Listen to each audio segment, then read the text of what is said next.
जब हम आज़ादी के 75वें वर्ष में अमृत उत्सव के साथ प्रवेश करने जा रहे हैं, ये मौका है आत्ममंथन का भी कि इन बीते वर्षों में कहां से चलकर हम कहां पहुंचे हैं और कहां जा रहे हैं। आज हम पहुंचे हैं सपेरा बस्ती के आर्यन ग्रुप एनजीओ में, जो पिछले 16 सालों से गरीब बच्चों को शिक्षित कर उनके भविष्य संवारने का काम कर रहा है।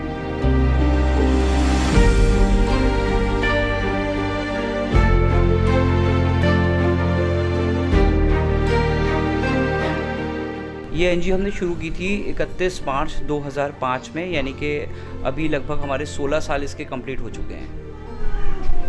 तो सर अभी तक कितने बच्चे यहाँ से बेनिफिशियल कितने बच्चों को हो चुका है? अभी इस तरह के जो सेंटर हैं हमारे देहरादून की 5 मलिन बस्तियों में चल रहे हैं और लगभग 250 बच्चे हमारे पास इस टाइम इसकी जो है इनको सुविधाएं मिल रही हैं इस तरीके की। उनको निःशुल्क शिक्षा दे रहे हैं हम लोग।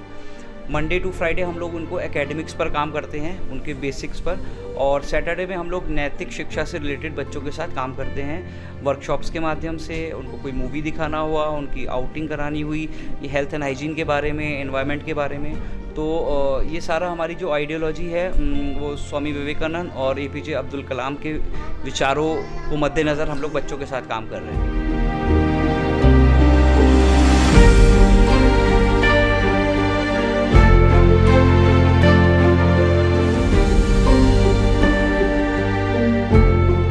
शुरुआत इसकी हुई थी कि साईं बाबा मंदिर राजपुर रोड पर कुछ बच्चे देखा कि वो भीख मांग रहे हैं, तो वो देख के थोड़ा सा अजीब लगा।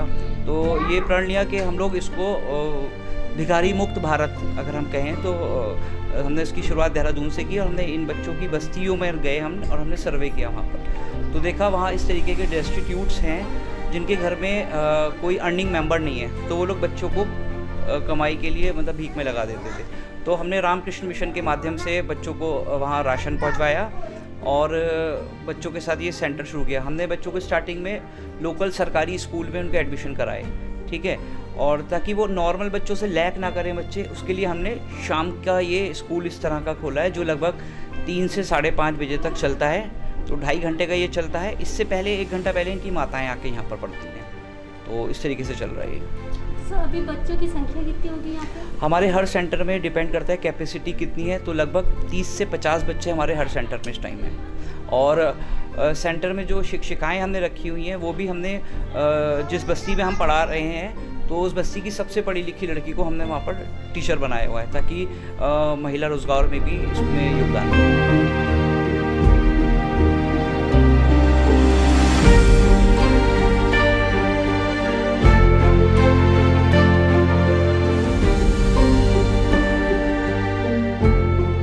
आर्यन ग्रुप के कई सारे इस टाइम सेंटर देहरादून की विभिन्न बस्तियों में चल रहे हैं। जैसे इस टाइम अभी हमारे पास 5 बस्तियां हैं। वीर गब्बर बस्ती है राजपुर में, काठ बंगला बस्ती है, पंडितवाड़ी बस्ती है, श्री देव सुमन बस्ती है और ये सपेरा बस्ती है। तो हमारा टारगेट यही है कि जितनी भी मलिन बस्तियां हैं वहाँ के बच्चों को हम शिक्षित कर सकें।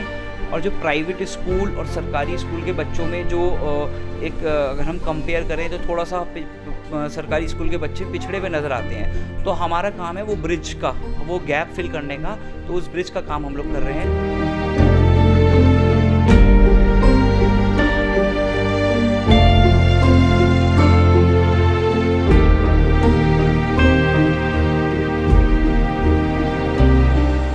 लेकिन जहाँ अगर शिक्षा नहीं पहुँच रही है तो मैं नहीं मानता हमारा देश पूरी तरह से आज़ाद है। बच्चे अगर भीख मांग रहे हैं तो मैं नहीं मानता देश पूरी तरह से आज़ाद है। देश में क्राइम हो रहे हैं, भ्रष्टाचार हो रहा है, तो मैं नहीं मानता देश पूरी तरह से आज़ाद है। तो इस आज़ाद होने की लड़ाई अभी भी जारी है कहीं ना कहीं। आज हमने आर्यन ग्रुप संस्था के माध्यम से जाना कि कैसे यह संस्था गरीब बच्चों के बेहतर भविष्य के लिए कार्य कर रही है। एक तरफ जहां देश अपना 75वां स्वतंत्रता दिवस मना रहा है, तो दूसरी ओर ऐसे बच्चों के लिए आज़ादी के मायने बिल्कुल अलग हैं, जो समाज के लिए एक आईना है।